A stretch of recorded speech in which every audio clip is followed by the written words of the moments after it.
நாமக்கல் மாவட்டம் பள்ளிப்பாளையத்தில் அதிக சப்தத்தை எழுப்பிய அரசு மற்றும் தனியார் பேருந்துகளில் ஒலிப்பான்கள் பறிமுதல் செய்யப்பட்டது.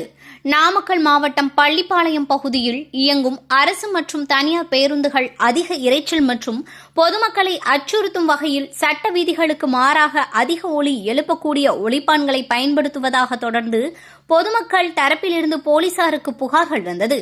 இதனை அடுத்து பள்ளிப்பாளையம் டிஎஸ்பி கௌதமன் தலைமையிலான போலீசார் பள்ளிப்பாளையம் 4 ரோடு பகுதியில் இன்று அரசு மற்றும் தனியார் பேருந்துகளில் திடீர் ஆய்வு மேற்கொண்டனர். இதில் அதிக சத்தம் பொதுமக்களுக்கு அச்சுறுத்தும் ஏற்படுத்தும் வகையில் ஒலி எழுப்பும் ஒலிப்பான்களை போலீசார் பறிமுதல் செய்தனர். 10க்கும் மேற்பட்ட அரசு மற்றும் தனியார் பேருந்துகளுக்கு போலீசார் அபராதம் விதித்தனர்.